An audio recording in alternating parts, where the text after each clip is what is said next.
By default, in a SharePoint online site, you have the columns type, name, modified, and modified by.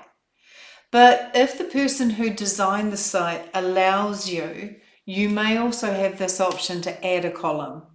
If I click this option because I have it, I'm actually able to create additional columns that are either single line columns, multiple line columns, contain a location, a number, a yes or a no, a person, a date or time, or a choice, or a hyperlink or money, or a picture, or some sort of lookup.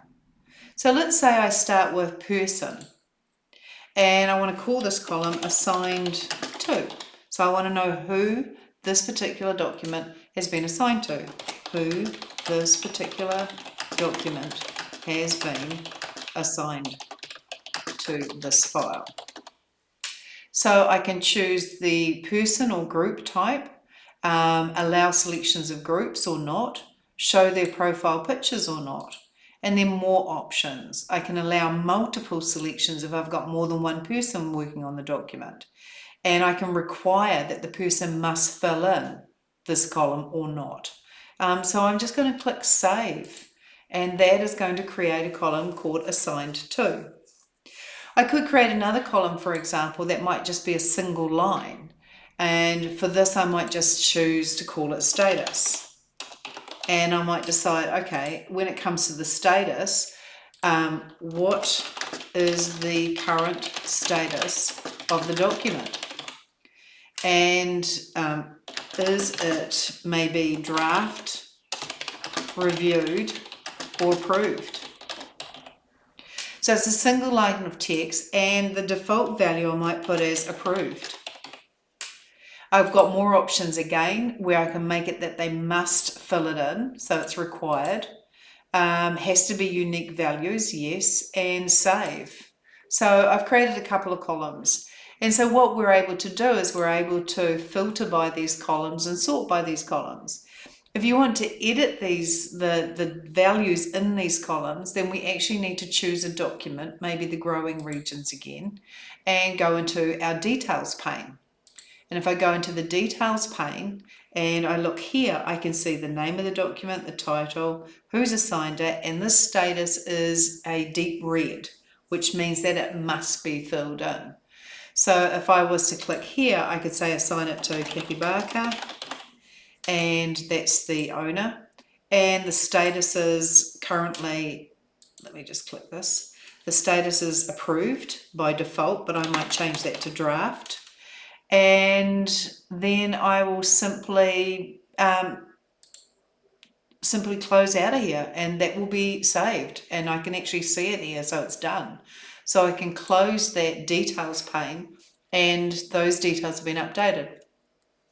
The other thing you may be able to do, let me just unselect that one document, is if you've been allowed by the SharePoint site creator, you could edit in grid view.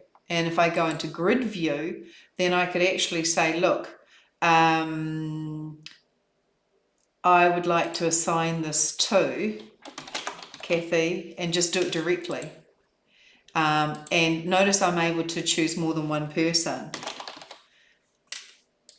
because it gives me another line here. So I might choose to assign it to this particular PC as well. So I can choose multiple people that I want to assign this to,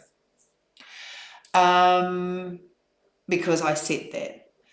I can also fill in just this thin black cross. I can drag it down and fill my name in for pretty much all of these, and just fill it down. And so I've assigned the document, all the documents, all 32, to myself.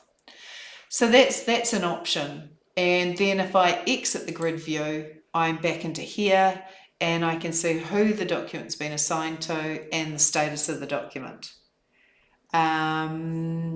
Yeah, so create your own additional columns, which will allow you to filter and sort by, and give you more power as far as the documents you want to view.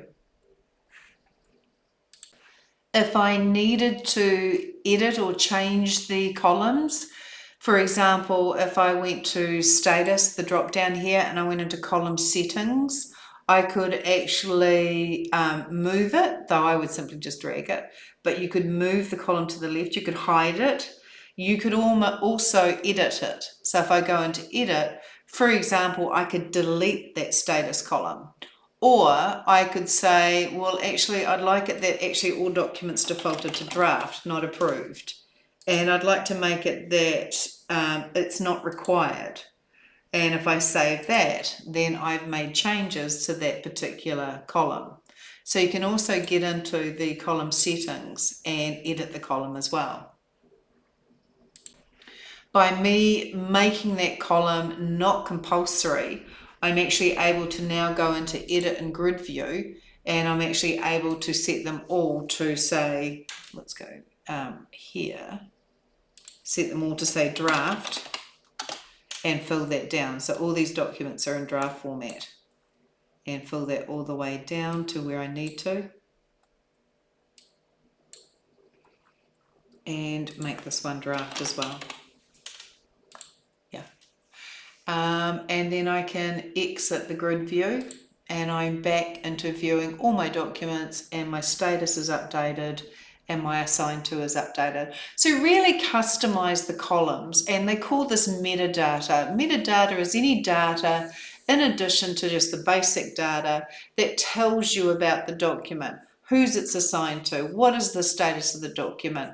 In my case, I assign things like what is the application, what is the level, are they course notes, are they quick references, are they key templates, are they exercise files, so the type of document as well. So really think about your business and the sorts of columns that would be really useful to explain, sort and filter by.